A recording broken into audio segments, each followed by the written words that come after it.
మొదటి రాజుల గ్రంథంలో నుంచి మనము చదువుకోబోతున్నాము. మొదటి రాజుల గ్రంథం నుండి దయచేసి మీ బైబిల్ని ఓపెన్ చేయండి. మొదటి రాజుల గ్రంథంలో నుండి సంఘము ఎత్తబడే దాంట్లో మనము కూడా ఉన్నామా అని చెక్ చేసుకోవటానికి, ఎత్తబడే లిస్టులో మనం కూడా ఉన్నామా అని చెక్ చేసుకోవడానికి ఏలియా గురించి ఒక విషయాన్ని మనం చూసాం. మా రక్షణ పొందిన వారు దేవుని రాకడలో ఒకవేళ సంఘము ఎత్తబడినప్పుడు, ఎత్తబడని వారికేమో అది షాకింగ్గాను సర్ప్రైజింగ్గాను ఉంటే, ఎత్తబడిన వారికి మాత్రము అది ఎంతో సంతోషాన్ని ఆనందాన్ని ఇస్తుందని పోయిన వారం మనం చూసాం. పోయిన వారము ఎత్తబడిన వ్యక్తిలో ఏలియా, దానికి ముందు హానోకు అనే వ్యక్తి గురించి మనం చూసాం. హానోకు అనే వ్యక్తిని చూసాము. ఆ హానోకు తర్వాత ఏలియా అనే వ్యక్తిని మనం జ్ఞాపకం చేసుకున్నాం. మొదటి రాజుల గ్రంథంలో 17వ అధ్యాయంలో నుంచి కొన్ని మాటలు మనం చూడటం జరిగింది. మొదటి రాజుల గ్రంథం 17వ అధ్యాయంలో నుంచి మరి మనందరం కూడా ఎత్తబడే వారి లిస్టులో ఉండాలి కనుక, ఎత్తబడే వారికి ఉన్న లక్షణాలు ఏంటి, విడిచిపెట్టబడకూడదు, ఎత్తబడే వారి లిస్టులో ఉండాలి, ఆ లిస్టులో ఉండే వారికి ఒక లక్షణాలు ఏంటి, ఆ లక్షణాల్లో మొదటి లక్షణం మనం ఏం చూసాము అంటే, విశ్వాస జీవితం గురించి మనం చూస్తూ దేవుని మాటే ప్రామాణికంగా తీసుకున్నవారు, ప్రార్థనాపరుడు ఏలియా, దేవుని చేత కాపాడబడిన వాడిగా ఏలియాను మనం చూసాం. ఏలియా గురించి ఇంకొంచెం బ్యాక్గ్రౌండ్ నేను ఇస్తాను, బాగా గమనించండి. ఏలియా ఎవరి కాలంలో ఇశ్రాయేలీలు పరిపాలించబడ్డారు అంటే, ఒమ్రీ అనే ఒక రాజు ఉన్నాడు. ఒమ్రీ అనే రాజు పక్క రాజ్యము బయలు అనే దేవతను వారు పూజిస్తూ ఉన్నారు. బయలు దేవతను వర్షం కోసము, మంచి పంట కోసము బయలు దేవతను పూజిస్తారు. వర్షం కోసము, పంట కోసము బయలు దేవతను పూజిస్తారు. ఈ ఒమ్రీ ఏం చేశాడంటే, ఇశ్రాయేల్ యొక్క రాజు పక్క రాజ్యం నుంచి, పక్క రాజ్యం యొక్క స్నేహం కోసం, ఆ రోజుల్లో ఏం చేసేవారంటే స్నేహం కోసం వారి యొక్క పిల్లలను పెళ్ళిళ్ళకి ఇచ్చేవారు. అలాగే ఏం చేశాడంటే, ఒమ్రీ రాజు తన కుమారుడైన ఆహాబుకు యెజబేలుకి ఇచ్చి పెళ్లి చేస్తాడు. అయితే యెజబేలు ఇశ్రాయేలు దేశానికి వచ్చిన తర్వాత తన ఒక్కతే రాలా, తనతో పాటు ఈ బయలు విగ్రహాన్ని కూడా తీసుకొచ్చింది. పోనీ తీసుకొచ్చింది ఆమె వరకు ఉంచుకుందా అంటే, ఇశ్రాయేలుడు తమ దేవుని పట్ల స్ట్రిక్ట్గా ఉంటారు. కానీ ఈమె ఎంత స్పీడ్గా వారిని మార్చేసిందంటే, యెజబేలు యెహోవాను పూజించడం మానివేసేయండి మీరని చెప్పి బయలుదేవత ఆరాధనను అఫీషియల్ చేసేసింది. ఇశ్రాయేల్ దేశంలో అఫీషియల్ చేసేసరికి ఇశ్రాయేలు అందరూ కూడా బయలుదేవతను పూజించడం మొదలుపెట్టారు, గుళ్ళు కట్టడం మొదలుపెట్టారు, విగ్రహాలు కట్టడం మొదలుపెట్టారు. ఎందుకు వీళ్ళు బయలుదేవతను పూజిస్తున్నారంటే, వర్షం కోసం, రెండు పంట కోసం. దేవుడు వెంటనే ఆహాబు దగ్గరికి ఏలియాను పంపిస్తాడు. ఏలియా ప్రవక్త బైబిల్లో చనిపోకుండా ఎత్తబడిన వారిలో రెండో వ్యక్తి, ఆ లిస్టులో ఉన్న రెండో వ్యక్తి. తన జీవితాన్ని తను ఎలా గడిపాడు అంటే, అతను నాతాను ప్రవక్తలాగో, సమూయేలు ప్రవక్తలాగో తన దేశంలో అతనికి ఏమాత్రం సేఫ్టీ లేదు. ఏలియా మీద షూట్ ఎట్ సైట్ ఆర్డర్ ఉంది. ఏలియా ఎక్కడ కనిపిస్తే అక్కడ చంపేయండి అతన్ని అని యెజబేలు ఆర్డర్ ఇచ్చింది. ఆహాబు కూడా ఇచ్చాడు. బయలుదేవతను పూజించడానికి, దేశమంతా కూడా పూజించేలా చేయటానికి ఆహాబు రాజు దాదాపు 450 మందిని బయలు ప్రవక్తలను రెడీ చేసుకున్నాడు యెజబెల్తో పాటు. అప్పటికే దేవుని యొక్క ప్రవక్తలను చంపుతూ వచ్చారు. ఏలియా మీద కూడా షూట్ అట్ సైడ్ ఆర్డర్ ఇచ్చేశారు. ఏలియాని దేవుడు తప్పిస్తూ తీసుకెళ్తున్నాడు. ఏలియా వచ్చి చెబుతాడు, ఇదిగో మీరు బయలుదేవతని మీరు పూజిస్తూ ఉన్నారు వర్షం కోసం, పంట కోసం. అయితే దేవుడు మీకు ఒక మెసేజ్ చెప్పమని చెప్పాడు. ఏంటి ఆ మెసేజ్ అంటే, మీరు బయలుదేవతను పూజిస్తున్నందుకు ఏ కారణం చేత అయితే మీరు పూజిస్తున్నారో అదే మీకు లేకుండా దేవుడు చేయమని చెప్పాడు. అదేంటంటే 3.5 సంవత్సరాలు ఇశ్రాయేలు దేశం మీద ఒక మంచు చుక్క కానీ ఒక నీరు చుక్క కూడా పడదు అని చెప్పేశాడు. ప్రూవ్ చేయటానికి, ఇదిగో మీరు బయలుదేవతను కాదు పూజించాల్సింది, మీరు పూజిస్తున్నందుకు ఇంకో దేని కొరకైతే పూజించారు అదే దేవుడు ఆపేశాడు. వర్షము, పంట, ఇంక వర్షం లేకపోతే పంట ఏముంటుంది, రెండింటిని కూడా ఆపేశాడు. 3.5 సంవత్సరాలు కరువు టైము. ఆ కరువు టైంలో చాలామంది చనిపోయారు. ఆ కరువు టైంలో 3.5 సంవత్సరాల్లో దేవుడు ఏలియాను అద్భుత రీతిగా పోషించాడు. దేవుడు చెప్తాడు, నువ్వు ఆ ప్రాంతానికి వెళ్ళి, ఈ ప్రాంతానికి వెళ్ళు. వాగులో నీళ్లు తాగుతూ కాకులు అతనికి రొట్టె మాంసం రోజు ఉదయం సాయంత్రం తీసుకొచ్చాయి. ఏదో ఒక పెద్దింట్లో కుక్కు టైంకి భోజనం పెట్టినట్టు ఉదయం సాయంత్రం రోజు కూడా అతను రొట్టెను మాంసాన్ని ఇచ్చేవి. దేవుడు తన బిడ్డల్ని ఏ రీతిగా పోషిస్తాడు అన్నది ఒక గొప్ప ఉదాహరణ. ఒకవేళ మీలో ఎవరైనా సరే వరి అవుతున్నారేమో, దేవుడు మమ్మల్ని ఎలా పోషిస్తాడు మా కష్టాల్లో, మా ఇబ్బందుల్లో. ఏలియాని గుర్తుపెట్టుకోండి, ఎవరు అవసరం లేక. ఏలియాని గుర్తుపెట్టుకోండి, అరణ్యంలో ఇశ్రాయేలుని గుర్తుపెట్టుకోండి. మీ దగ్గర అట్లాంటి భక్తి, దేవుని యెడల ప్రేమ ఉంటే దేవుడు మిమ్మల్ని అద్భుత రీతిగా పోషిస్తాడు. మీ పోషణ, మీ భవిష్యత్తు ఏంటని ఎన్నడూ కూడా చింతించిన అవసరంలా. అడవి పువ్వులు చూడండి, ఆకాశ పక్షులను చూడండి. ఆకాశ పక్షులు విత్తవు, కొయ్యవు, అయినా కూడా దేవుడు వారు అద్భుత రీతిగా పోషిస్తున్నాడు. బైబిల్ చెప్తుంది అంతకంటే విలువైన వారు మీరు. ఎందుకంటే ఆయన రక్తం చేత మీరు మిమ్మల్ని కడిగి ఆయన నిబంధనకి సాదృశ్యంగా ఉన్న బలతో మిమ్మల్ని పోషిస్తున్నాడు. ఇది ఇచ్చినోడు తింటాకి ఇవ్వడా?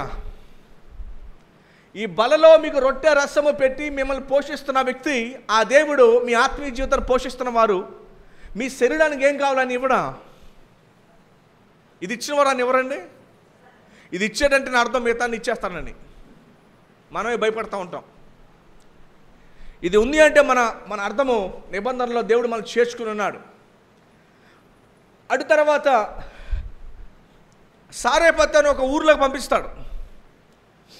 ఒక విధవరాలు ఉంటుంది, వెళ్ళి ఆవిడ దగ్గరికి వెళ్ళి భోజనం పెడతాడు. అరే ఆవిడకే తినడానికి ఉండదు కదా, ఆవిడకే 10 మంది పెడితే ఆవిడ తింటుంది, ఆవిడ దగ్గరికి వెళ్ళి నువ్వు ఎక్కడ తింటావు? చాలా సందర్భాల్లో మనం అనుకుంటాం, అరే నేను విధవరాలని, నా దగ్గర ఏమీ లేవు, దేవుడికి నేను ఎలా ఇవ్వగలను? ఏమండి, నా దగ్గర ఏమీ లేవు, నేను దేవుడికి ఎలా ఇవ్వగలను అని చెప్పి దాచుకుంటారు ఉన్నది కూడా. అయితే ఎప్పుడైతే ప్రవక్తకు ఆమె పెట్టిందో ఆహారం, 3.5 సంవత్సరాలు ఆమె అందే, నేను నా మనవడు అందరూ చనిపోయారు, మిత్రం మిగిలి ఉన్నాం, ఆ కొండలో కొంచెం ఆయిల్ ఉంది, ఆ రొట్టు ఉంది అంతే. మన భాషలో చెప్పాలంటే ఓ పూటకి సరిపడా బియ్యం, ఓ పూటకి సరిపడా కూరగాయలు, నూనె ఉందంతే, ఉల్లిపాయలు, టమాటాలు. ఆ పూటకి మేము తినేసి ఇంక చచ్చిపోతాం అనుకుంటున్నాం, ఇంకా అలా ఆకలితో. ఎప్పుడైతే ప్రవక్తకి వారు పెట్టారో 3.5 సంవత్సరాలు కూరగాయలు అయిపోలా, ఆ బియ్యం అయిపోలా, నూనె అయిపోలా.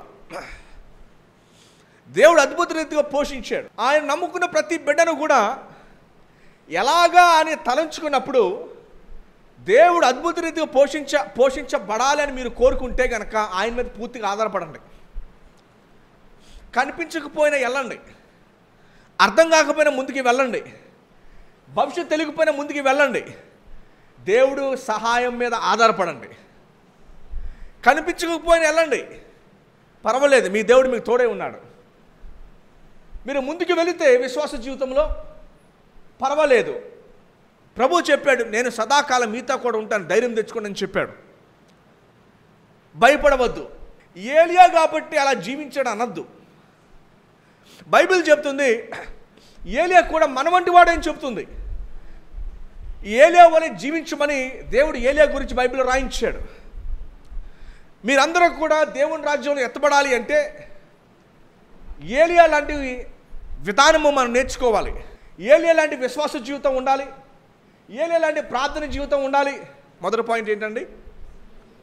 ఏలియా లాంటి విశ్వాస జీవితం, ఏలియా లాంటి విధేయత జీవితము. రెండో పాయింట్ ఏంటండి? ఏలియా లాంటి విధేయత జీవితము. చూడండి 1 రాజులు 17వ అధ్యాయము 3వ వచనం. ఏలియా ఎలా విధేయత చూపించాడో చూద్దాం. ఇక్కడ ఏలియా విధేయత చూపించాడు అంటే ఎలాంటి సందర్భం ఒకసారి మీకు జ్ఞాపకం చేస్తాను. ఏలియా మీద షూట్ ఎట్ సైట్ ఆర్డర్ ఉంది. అలాంటి రాజు రాణి దగ్గరికి నువ్వు వెళ్ళు అని చెప్పాడు. దేవుడు మోషేకి చెప్పాడు, నువ్వు ఇశ్రాయేల్ దేశానికి వెళ్ళు.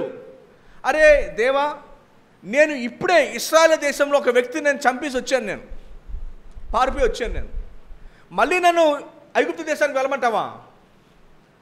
అబ్రహాంని కూడా దేవుడు చెప్పాడు, బయటకు వచ్చేసే నీ కుటుంబం నుంచి రా అని పిలిచాడు. అబ్రహాం మాట విన్నాడు.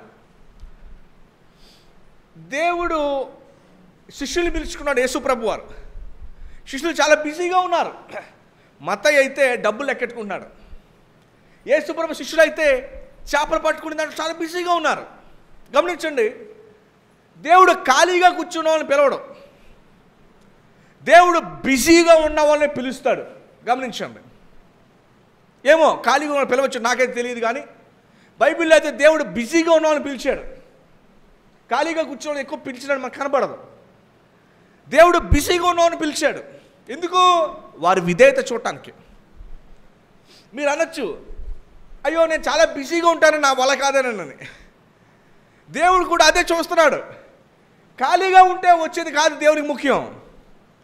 దేవుడు ఖాళీగా ఉన్నవాళ్ళని పిలవలా, బిజీగా ఉన్నవాళ్ళని పిలిచాడు. ఆయన సేవకి, ఆయన పనికి. మీరు అనుకోవచ్చు, అమ్మో కుదరదండి బాబు, నాకు చాలా పని కుదరట్లేదండి. అయ్యయ్యో, నువ్వు అవిధేయత చూపిస్తున్నావు, కుదరకపోవడం కాదు. దేవుని పిలుపుకి అవిధేయత చూపిస్తున్నావు, ఖాళీగా లేకపోవడం కాదు. విశ్వాసం కాల అవిధేయత చూపించడం, దేవుని పిలుపుకి రాకపోవటం. ఏలియా చూడండి, మన సంఘంలో ఎత్తబడడానికి, సంఘంలో ఉండి దేవుని రాజ్యంలో ఎత్తబడుతున్నాము అంటే రుజువు ఏంటంటే మాటకు విధేయత చూపించడం. మీకు జ్ఞాపకం చేశాను, ఏలియా ఖాళీ వ్యక్తి కాదు, చాలా బిజీ మనిషి. రెండవది, ఏలియాకి ఫ్రీగా ఉండి రాలా, రిస్క్ తీసుకుని వచ్చాడు. ఎస్తేరో మాట ఉంది, యూదులందరినీ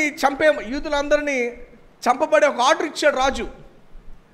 ఎస్తేర్ అంది, నేను రాజు పిలవకుండా వెళ్తున్నా, పిలవకుండా వెళ్తే వచ్చే పనిష్మెంట్ ఏంటంటే, శిక్ష ఏంటంటే నేను చంపేస్తారు. ఎస్తేర్ అంది, ఒకవేళ నేను నేను చనిపోతాను, కానీ ప్రజలు నేను రక్షించుకోవాలి. నేను చనిపోతాను పర్వాలేదు, ప్రజలు రక్షించుకోవాలి నేను. అలానే ఏలియా కూడా అట్లానే వెళ్ళాడు. దేవుడు ఎవరిని పిలుస్తాడు అంటే ఫస్ట్ బిజీగా ఉన్న వాళ్ళని పిలుస్తాడు. అర్థమైందండి? ఖాళీగా ఉంటే వస్తాను కాదు, దేవుడు బిజీగా ఉన్న వారినే పిలుస్తాడు. దేవుడు ఇంకొకరు ఎవరిని పిలుస్తాడు అంటే, దేవా నా వల్ల కాదు, నేను రాలేను, నాకు చాలా ఇబ్బందులు ఉన్నాయి అన్నవారినే దేవుడు పిలుస్తాడు. అర్థమవుతుందండి? నేను ఖాళీ అయిన తర్వాత నేను దేవుడు అని అంటే దేవుడు అట్లా ఉండని పిలవడం. దేవుడు బిజీగా ఉన్నవాడిని పిలుస్తాడు. ఖాళీగా ఉండేవాళ్ళు ఉత్తరే వచ్చేస్తారు, అలా అరుగు మీద కూర్చుంటారు. ఒకటి బండి వేసుకుని వస్తాడు, ఎక్కరా అనగానే అడెక్కేస్తాడు. అదే బిజీగా ఉన్న వాళ్ళు ఎక్కరా అంటే నాకు పని ఉంది అని చెప్తాడు. సో దేవుడు ఎవరిని పిలుస్తాడు? బిజీగా ఉన్న వాళ్ళని పిలుస్తాడు. సో దేవుడు ఇంకెవరిని పిలుస్తాడు అంటే, అమ్మో రాలేని పరిస్థితుల్లో ఉన్నవారిని పిలుస్తాడు. ఎందుకంటే ఆ పిలుపులో విధేయత కావాలి దేవునికి. సో ఎప్పుడైనా దేవుడు ఎప్పుడు పిలిచినప్పుడు మిమ్మల్ని ఆయన పని కొరకు అని దేవుడు పిలవడం అంటే మిమ్మల్ని పైకి ఏదో కల్లో కనిపించి రా అని పిలవడు దేవుడు. సో దేవుని పిలుపు మనుషుల ద్వారా వస్తుంది. దేవుని పిలుపు మనుషుల ద్వారా వస్తుంది. కాకుని పోషించి కూడా దేవుని మనుషుల ద్వారా వస్తుంది. సో దేవుడు ఆ రీతిగా పిలిచినప్పుడు విధేయత చూపించాలి. మనం చాలాసార్లు ఏమంటామంటే బిజీగా ఉన్నామని చెప్తాం. చాలాసార్లు ఏం చెప్తామంటే అమ్మో నాకు అస్సలు కుదరదని బాబు అంటాం. నో నో నో నో దేవుడు పిలిచేది బిజీగా ఉన్నవారిని పిలుస్తాడు. దేవుడు పిలిచేది రావడానికి వీలు పడలేదు అన్నవారిని దేవుడు పిలుస్తాడు అని పనికి. రెండో పాయింట్ ఏంటండి? ఏలియా విధేయత జీవితం. ఫస్ట్ ఏం చూసాము? విశ్వాస జీవితం చూసాము. విధేయత జీవితాన్ని చూడబోతున్నాము. పిమ్మట యెహోవా వాక్కు ఏలియాకి ప్రత్యక్షమై, నీవు ఇచ్చట నుండి తూర్పు వైపునకు పోయి యొర్దానునకు ఎదురుగానున్న కెరీతు వాగు దగ్గర దాగి ఉండము. ఆ వాగు నీరు నీవు త్రాగుదువు. అచ్చటికి నీకు ఆహారము తెచ్చినట్లు నేను కాకోలములకు ఆజ్ఞాపించుతానని అతనికి తెలియజేయగా, అతడు పోయి యెహోవా సెలవు చెప్పిన యొర్దానునకు ఎదురుగానున్న కెరీతు వాగు దగ్గర నివాసము చేసెను. 3వ వచనం చివరి భాగంలో చూస్తే ఏమనుందంటే దాగి ఉన్నాడంట. ఎలా ఉన్నాడండి? ఏలియా దాగి ఉన్నాడు. ఎందుకు దాగి ఉన్నాడు? యెజబెలు ఆహాబు ఇద్దరు కూడా చంపడానికి చూస్తున్నారు గనక దాగి ఉన్నాడు. ఇందాక మీకు చెప్పాను నేను, దేవుడు ఖాళీగా ఉన్నవాడిని కాదు పిలిచేది. దేవుడు బిజీగా ఉన్న వారిని పిలుస్తాడు. దేవుడు రావడానికి అవ్వదు అన్న వాళ్ళని పిలుస్తాడు. అయితే అతను విధేయత చూపించాడు. మీకు మాట జ్ఞాపకం చేస్తాను, దేవుణ్ణి ప్రశ్నించకుండా తక్షణమే విధేయత చూపించాలి. రెండో పాయింట్ ఏంటంటే విధేయత అంటే ఏంటంటే, దేవునికి ఎప్పుడు విధేయత చూపించాలంటే దేవుని మాటకు ప్రశ్నించకుండా తక్షణమే ఆలస్యము చేయకుండా విధేయత చూపించాలి. మీకు ఉపమానాన్ని ఇస్తాను బాగా అర్థం కావడానికి. దేవుడు మీ జీవితంలో ఒక పాపము విషయమై ఒక పని విషయమై దేవుడు చేయొద్దని చెప్పాడు. మనం ఏం చేస్తామంటే ఆ పాపాన్ని చేసేసి అప్పుడు క్షమాపణ పొందుతాం. అలాగా సంవత్సరాలు గడిచిపోతున్నాయి. అలాగా చాలా నెలలు గడిచిపోతున్నాయి. ఎప్పుడు విధేయత చూపిస్తాం? చాలాసార్లు అవిధేయత చూపించిన తర్వాత విధేయత చూపిస్తామా? మాట అర్థమైందండి? ఎప్పుడు విధేయత చూపిస్తాం. చాలాసార్లు అవిధేయత చూపించిన తర్వాత విధేయత చూపిస్తామా? దేవుని మాట ఎప్పుడు వింటాం? చాలాసార్లు వింటాం మానేసి మానేసి మానేసి ఎప్పుడో దెబ్బ తగిలితే అప్పుడు విధేయత చూపిస్తామా, లేదంటే వెంటనే విధేయత చూపిస్తామా? ఇదే మెయిన్ ఇంపార్టెంట్ క్రైస్తవులకు. బైబిల్ గ్రంథంలో మనం ఎక్కువ మందిని ఎవరు చూస్తామంటే వారు దేవుని మాట వినగానే తక్షణమే వారు విధేయత చూపించారు. వారు ఎక్కువ కాలం తీసుకోవాలా.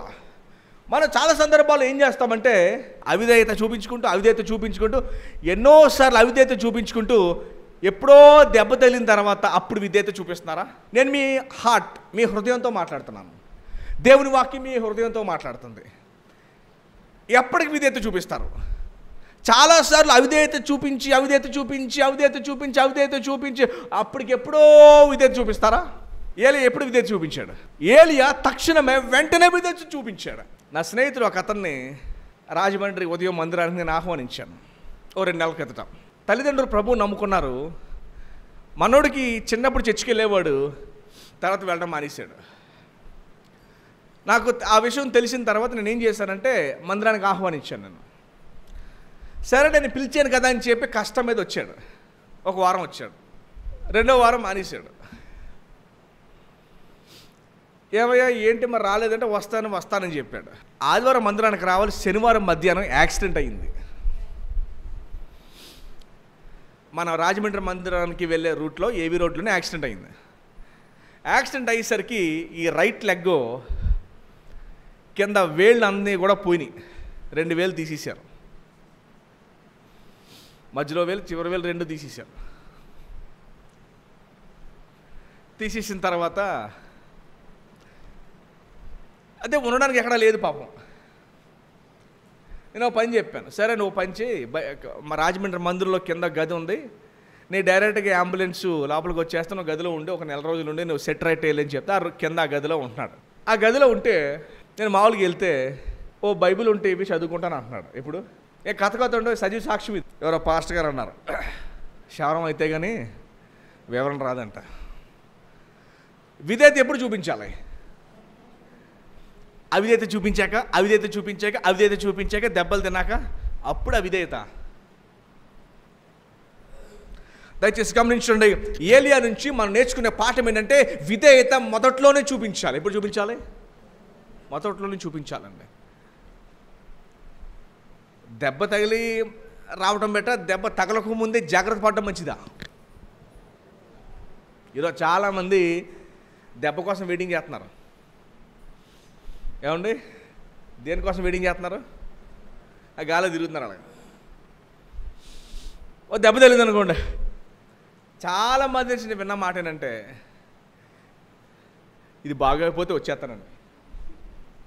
అరే, తగలకు ముందు వస్తే బెటర్ కదా, తగలకు ముందు వస్తే బెటర్ కదా, తగిలిన తర్వాత బాగుపడడం బెటర్, తగలకుండా ఉంటే బెటరా?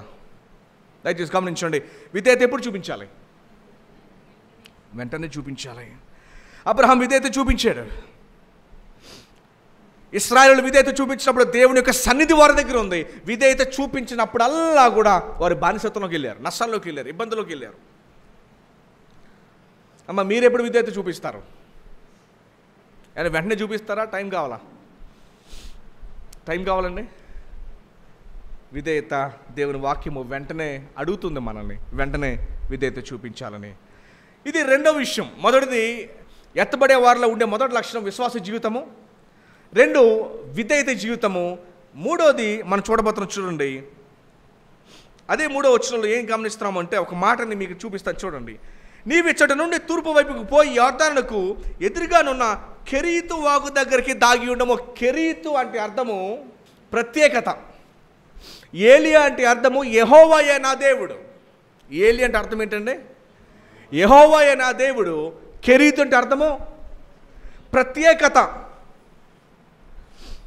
ఎత్తబడే వారిలో ఉండే మూడో లక్షణం ఏంటంటే, విశ్వాసులు ప్రత్యేకింపబడిన వారు. ఒక క్రైస్తవునికి అతి ప్రాముఖ్యమైంది. చర్చ్ అనే పదము గ్రీక్ భాషలోంచి వచ్చింది. చర్చ్ అనే పదం ఏ భాష నుంచి వచ్చిందండి? గ్రీక్ భాషలో దాని పేరు ఏంటంటే ఎక్లీషియా. ఎక్లీషియా అంటే వేరు చేయబడిన సంఘం, అంటే వేరు చేయబడిన. కెరీతు అంటే వేరు చేయబడిన. విశ్వాసులు బంధువుల నుంచి, లోకము నుండి, లోక అలవాట్ల నుండి వేరు చేయబడి దేవుని వాక్యానికి, యేసు ప్రభువుకు లోబడి ఆయనకు మాత్రము అంటకట్టబడిన వారు. వేరు చేయబడిన వారు లోకం నుండి ఇబ్బందులు ఎదురవుతారు. వేరు చేయబడిన వారు లోకానికి డిఫరెంట్గా ఉంటారు. అదేంటిది? నువ్వు ఎలాగున్నావు? లోకంలో ఉన్నవారు ఆఫీసులో అందరు లంచాలు తీసుకుంటే, వేరు చేయబడిన వ్యక్తి మాత్రం లంచాలు తీసుకోడు. అందరూ లంచాలు తీసుకుంటారు కనుక ఈ లంచాలు తీసుకొని క్రైస్తవుడి మీద చాలా వ్యతిరేకత వస్తుంది. వేరు చేయబడిన వ్యక్తి ఇబ్బందులు పాలవుతాడు. వేరు చేయబడిన వ్యక్తి ఎలా ఉంటారంటే, ముఖ్యంగా సహోదరులు చెప్తున్నా, చాలామంది లోకస్తులు వచ్చి గుమ్మంలోకి వచ్చి ఏం చేస్తారంటే, వారి యొక్క పండగలకి వాటన్నిటికి ఆహ్వానిస్తారు.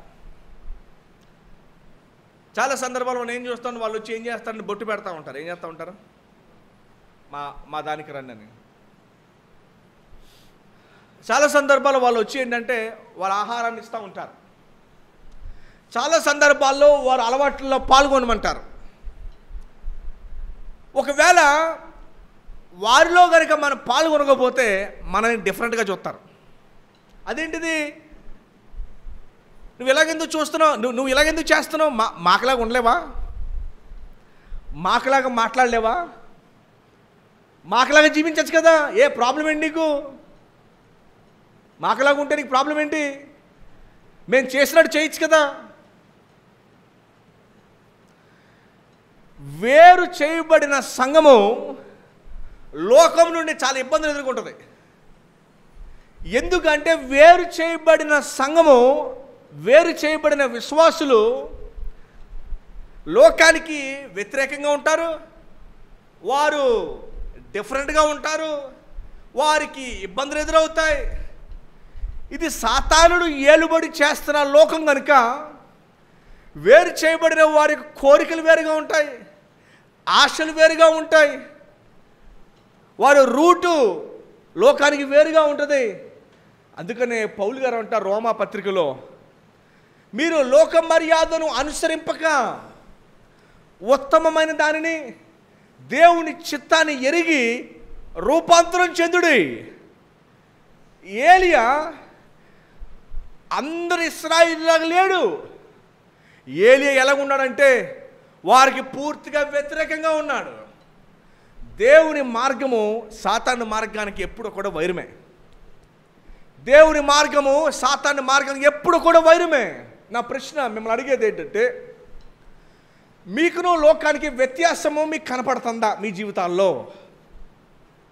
ఒకవేళ మీకును లోకానికి వ్యత్యాసం కనుక కనబడకపోతే మీరు వేరు చేయబడలా,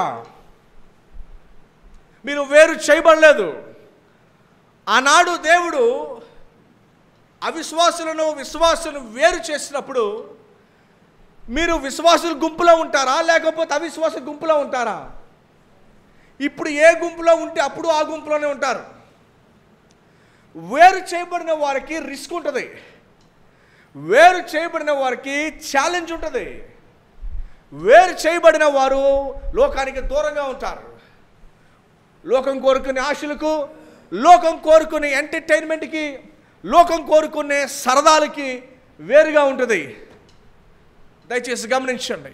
మరలా మీకు జ్ఞాపకం చేస్తున్నా, బైబిల్ గ్రంథం స్పష్టంగా చెప్పే మాట ఏంటంటే, విశ్వాసులు అంటేనే, సంఘం అంటేనే లోకము నుండి దేవుడు వేరుగా చేసి మిమ్మల్ని సెపరేట్ చేశాడు. అపోస్తలుడైన పౌలు సంఘాన్ని పరిశుద్ధులు అని పిలిచాడు. పరిశుద్ధులు అనగా అర్థం ఏంటంటే వేరు చేయబడిన వారు. దేవుడు మిమ్మల్ని లోకము నుండి వేరు చేశాడు. మీరు కాలేజీలో చదువుకుంటున్నారా, వ్యాపారం చేస్తున్నారా, ఉద్యోగం చేస్తున్నారా, దేవుడు మిమ్మల్ని వేరు చేశాడు. లోకము ఆలోచించినట్టుగా, లోకము వ్యవహారం చేస్తున్నట్టుగా మనము చెయ్యము. మన పాలు పొంగించాం, ఏం చేయమండి? ఒకసారి ఎవరో విశ్వాసులు ఇంటికి వెళ్తే మామిడి తోరణాలు కట్టారలాగా. ఏమ్మా ఏంటి మామిడి తోరణాలు కట్టారలాగా అంటే, ఆ పచ్చదనం నుంచి మంచి గాలి, ఈ కుటుంబం కూడా పచ్చగా ఉండాలని నిదర్శనానికి మేము ఈ మామిడి తోరణాలు కట్టామండి. మామిడి తోరణాలు కాదు మీ జీవితాన్ని పచ్చగా ఉంచేది. దేవుడు మీ జీవితాన్ని పచ్చగా ఉండాలి. మామిడి తోరణాలు, మామిడి ఆకులు ఉంచుతాయా పచ్చగా? మమ్మల్ని అందరూ చూస్తున్నారండి, మాకు దిష్టి తగులుతుంది, అందుకనే మేము ఏనుగు కనిపెట్టాం. కొన్ని పొలాల్లో దిష్టి బొమ్మలు పెడతా ఉంటారు, కొంతమంది ఇంటికి దిష్టి నిమ్మకాయలు కడతా ఉంటారు. మనల్ని కాపాడేది నిమ్మకాయ కాదు, కొంతమందిని ఎండుమిరపకాయ కాపాడుతుంది. తాలింపులకు బాగుంటుంది కానీ కాపాడతానికి పనికిరాదు. అది మిమ్మల్ని కాపాడేది ఏనుగు కను కాదు, ఏనుగుకే మీ కాపుదలు కావాలి. పాపం ఏనుగులు దంతాలు పీకేసి అమ్మేసుకుంటున్నారు ఆఫ్రికాలో. అందుకని ఏనుగులకే మన కాపుదలు కావాలి, కనుకే కాదు ఒంటికి కూడా కావాలి. ఏనుగుని కాపాడాలి మీరు. దేవుడు ఆదాముకి ఇచ్చిన బాధ్యత ఏంటంటే సృష్టిని బాగా చూసుకో, సృష్టిని బాగా చూసుకో. ఏనుకను కాపాడదు, నిమ్మకాయలు కాపాడవు, సాయిబు ఇచ్చే తాడు కాపాడదు. కొవ్వూరులో మసీద్ వీధిలో నేను ఒకసారి రూట్ కెనాల్కి వెళ్ళాను. నాకు తెలిసిన వ్యక్తి మా వీధిలో ఉంటాడు. ఆ కుటుంబం అందరూ వచ్చేసారు. ఎందుకు? తాయిత్ మహిమ కోసం.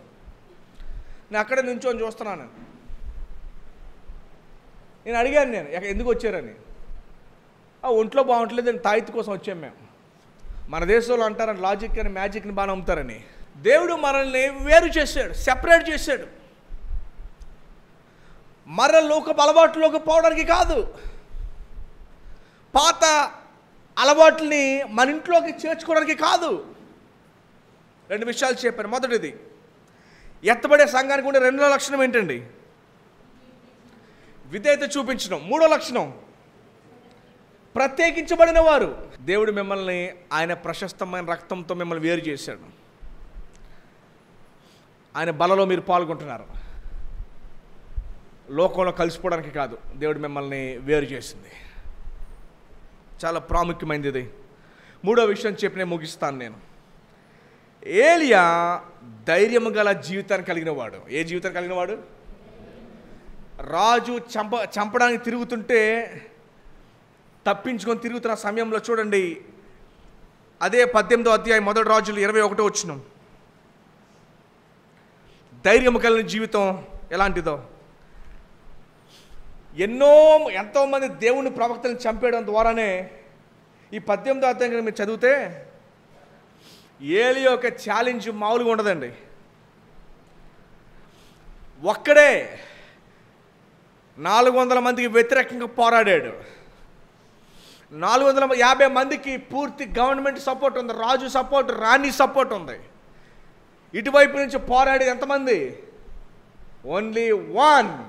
మీకు కూడా అర్థం కావాల్సింది ఏంటంటే, మీకు వ్యతిరేకంగా లోకమంతా పోరాడుతుంది, మీరు భయపడతారా? మీకు వ్యతిరేకంగా లోకమంతా ఉంటుంది, నిలబడుతుంది, మీకు వ్యతిరేకంగానే వస్తుంది లోకమంతా. మరలా చెప్తాను, మీకు విశ్వాసులు వేరు చేయబడిన వారికి ఇదే జరుగుతుంది. మీరు లోకంలో ఉంటే మీకు వ్యతిరేకంగా ఎవరు ఉండరు. మీరు కనుక వేరు చేయబడిన విశ్వాస సంఘం అయితే లోకమంతా కూడా మీకు వ్యతిరేకం అవుతుంది, మీరు ఒక్కరు నిలబడతారు ఇటువైపు. లోకమంతా ఇటువైపు ఉంటే మీరు ఒక్కలే ఉంటారు. నువ్వు భయపడి వాళ్ళలోకి వెళ్ళిపోతావా? ధైర్యంతో ఒక్కడివే నిలబడతావా? ఏలియా మన వంటి వాడు కాడా?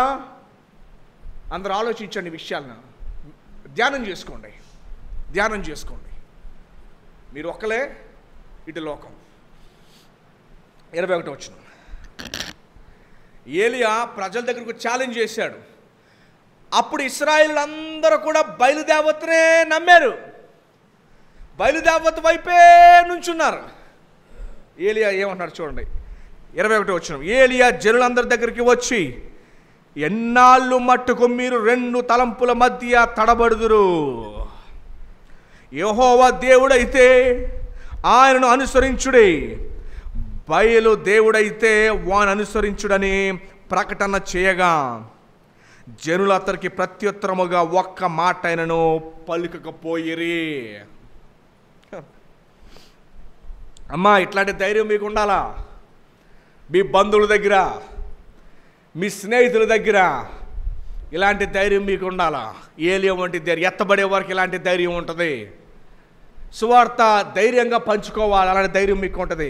ఆ భాగాన్ని చదువుతాం చూడండి ఒకసారి, కింద కూడా 22వ వచనం. అప్పుడు ఏలియా, యెహోవా ప్రవక్తలైన వారిలో నేను ఒక్కడనే శేషించి ఉన్నాను, బ్రతికున్నా, మిగతాలందరినీ చంపేశారు. అయితే బయలునకు ప్రవక్తలు 450 మంది ఉన్నారు.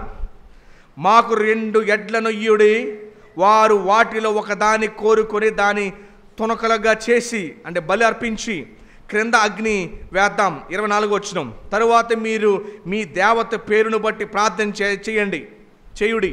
నేనైతే యెహోవా నామమును బట్టి ప్రార్థన చేయుదును.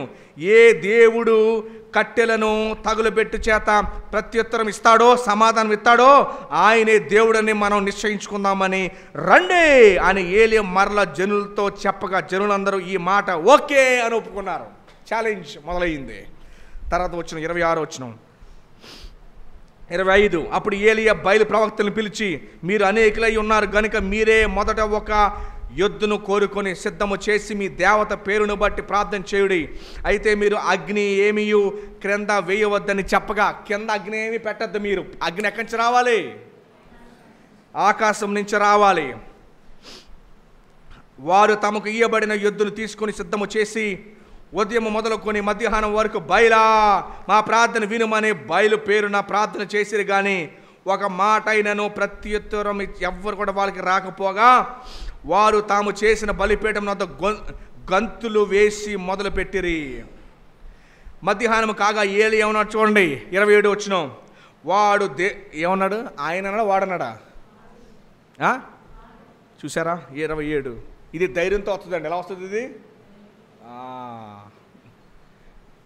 ఏలియా అంటున్నాడు, నేను ఒక్కడే. మీరెంతమంది? 450. మీరు కూడా గమనించి, మీరు ఒక్కళ్ళే, మీకు వ్యతిరేకంగా ఎంతమంది? లోకమంతా. మీరు భయపడిపోయి ఎందుకు వచ్చిన గొడవరా బాబు, వాళ్ళతో పోతే గొడవ ఉండదని పోతారా? తెలుగులో ఒక సామెత ఉంది మన భారతదేశంలో, నలుగురితో అందరితో, అదనమాట. దయచేసి గమనించండి. మీరు ఒక్కరే మీకు ఎగనెస్ట్గా లోకం. 27 వచనం. మధ్యాహ్నం కాగా ఏలియా వాడు దేవుడై ఉన్నాడు, పెద్ద కేకలు వేయుడి.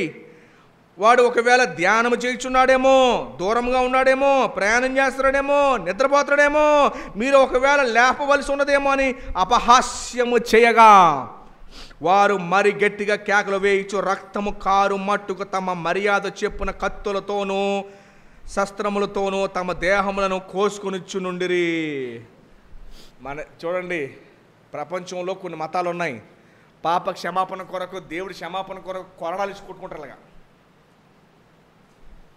మన ఊరిలో కూడా ఒక రాజు ఉన్నాడు, పోతురాజు అని చెప్పి పడి పడి మనం కొట్టుకుంటాం. ఏమండి, కంటిన్యూ చేద్దాం.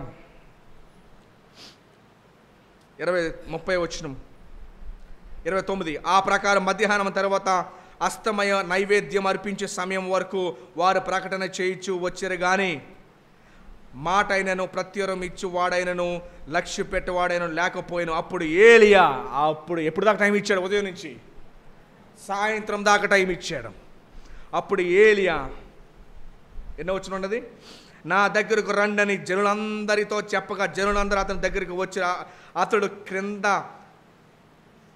పడద్రోయబడి ఉన్న యెహోవా బలిపీఠమును బాగు చేసి, ప్రజలే దాన్ని పడగొట్టేశారు, బాగు చేసి యెహోవా వాక్కు ప్రత్యక్షమై మీ నామమును ఇశ్రాయేలునకు వాగ్దానము నొందిన యాకోబు సంతతి గోత్రముల లెక్క చొప్పున 12 రాళ్లను తీసుకుని, యాకోబు అంటే యాకోబు 12 మంది బిడ్డలు. ఏమండి, యాకోబు ఎంతమంది పిల్లలు? 12 మంది బిడ్డలు. ఆ రాళ్ళ చేత యెహోవా నామమున ఒక బలిపీఠము కట్టించి దాని చుట్టూ 2 మాణికలు గింజలు పట్టునంత లోతుగా పడి, తర్వాత 33 వచనం, కట్టెలను క్రమముగా పేర్చి యుద్ధను తునాతనుకులుగా చేసి కోసి ఆ కట్టెల మీద ఉంచి జనులు చూచుచుండగా మీరు 4 తొట్లు నిండా నీళ్లు నింపి దహన బలి పశువుని పెట్టండి. తర్వాత 34, అదైన తర్వాత 2వ మారు ఆ ప్రకారమే నీళ్లు పోశారు, 3వ మారును కూడా అలాగే నీళ్లు పోశారు. నీళ్లు నిండిపోయినాయి. ఆ నీళ్లు బలిపీఠము చుట్టూ పొర్లి పారెను. మరియు అతడు కందకమును నీళ్లతో నింపెను. అస్తమయ నైవేద్యం అర్పించే సమయమున ప్రవక్త ఏలియా దగ్గరకు వచ్చి ఇలాగ ప్రార్థించేది, యెహోవా అబ్రహాము ఇస్సాకు ఇశ్రాయేలుల దేవా, ఇశ్రాయేలుల మధ్య నీవు దేవుడై ఉన్నావనియు నేను నీ సేవకుడనై ఉన్నాననియు ఈ కార్యములన్నీ నీ సెలవు చేత చేసినని ఈ దినమున కనపరచుము. యెహోవా నా ప్రార్థన ఆలకించుము. యెహోవైన నీవు దేవుడై ఉన్నావనియు నీవు వారి హృదయములను నీ తట్టుకు తిరగడానికి ఈ జనులు తెలియనట్లుగా నా ప్రార్థన అంగీకరించుము.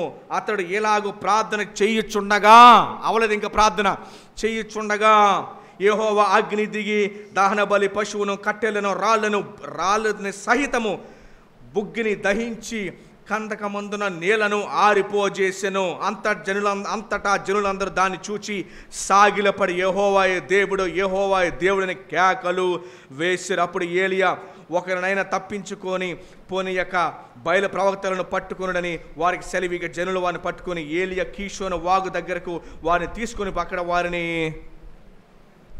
వారిని ఏం చేశాడు? వారిని వధించెను. ఇదండి సీను. 3వ పాయింట్ ఏంటంటే ఏలియా యొక్క ధైర్యము గల జీవితము. ఏలియాది ఏ జీవితం అండి? ఇప్పుడు చెప్పండి, ఏలియా దగ్గర నుంచి ఏం నేర్చుకోవచ్చు? మనం ఏం నేర్చుకోవచ్చు ఏలియా దగ్గర నుంచి? ఈరోజు 3 విషయాలు చూసాం. ఎత్తబడే వారిలో ఉండే లక్షణము విధేయత, ఆలస్యము చేయక. ఎత్తబడే వారి దాంట్లో ఉండే 2వ లక్షణము ప్రత్యేకంగా జీవించడము. వాళ్ళు మాట్లాడారని అయ్యే మాటలు మాట్లాడకల్లా, వాళ్ళు చేస్తున్నారని అదే పనులు మనం చేయని అవసరం. మనం భయపడాల్సింది, మొహమాట పడాల్సింది దేవుడికి. ఏమండి? 3వదిగా ఏలియాది ధైర్యము గల జీవితం. మిమ్మల్ని పోషించేది ఎవరు? దేవుడే మనల్ని పోషిస్తాడు. ఏలియా ధైర్యం గల జీవితం అండి. అతను ధైర్యం కలిగి ఉన్నాడు కనుకే దేవుడు అతనికి విజయాన్ని ఇచ్చాడు. అట్లాంటి జీవితం మనందరం కూడా గడపాలి. ఏలియా మన వంటి వాడే.